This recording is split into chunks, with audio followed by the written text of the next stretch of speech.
Huser learned early that the spotlight is never silent. Even when the music stopped, it hummed around him, flashing cameras, whispered praise, applause that echoed long after the stage lights dimmed. To the world, he was a miracle with a cello, a man who could make thousands hold their breath with a single bow stroke. But to himself, he was someone who had once loved quietly, before fame taught him how loud everything could become.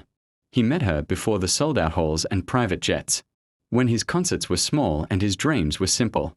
She loved the way he practiced at dawn, hair still messy, eyes half closed, chasing a melody only he could hear.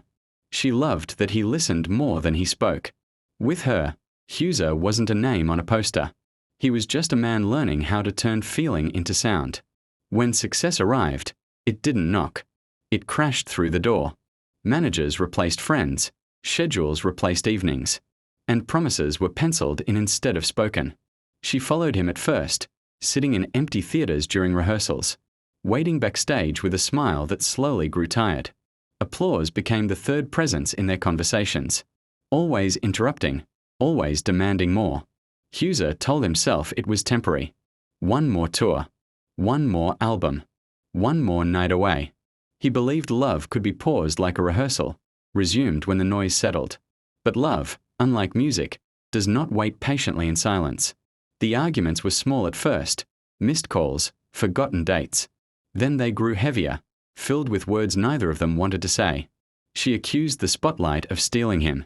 He accused her of not understanding what the music required. Neither admitted the truth. They were both losing something they didn't know how to save.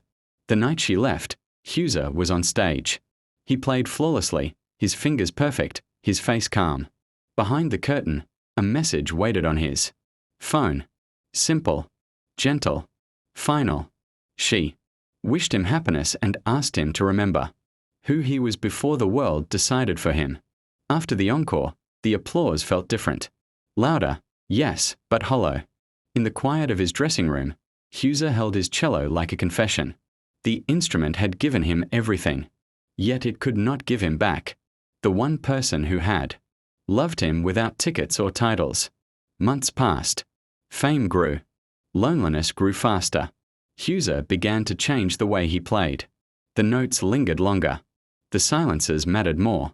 Audiences felt it but could not name it, the sound of something lost and still aching. One evening, under a single light, Huser played a melody he had never written down. It wasn't for critics or crowds.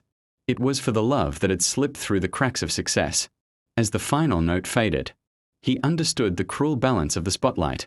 It can illuminate the world, but it can also blind you to what stands closest.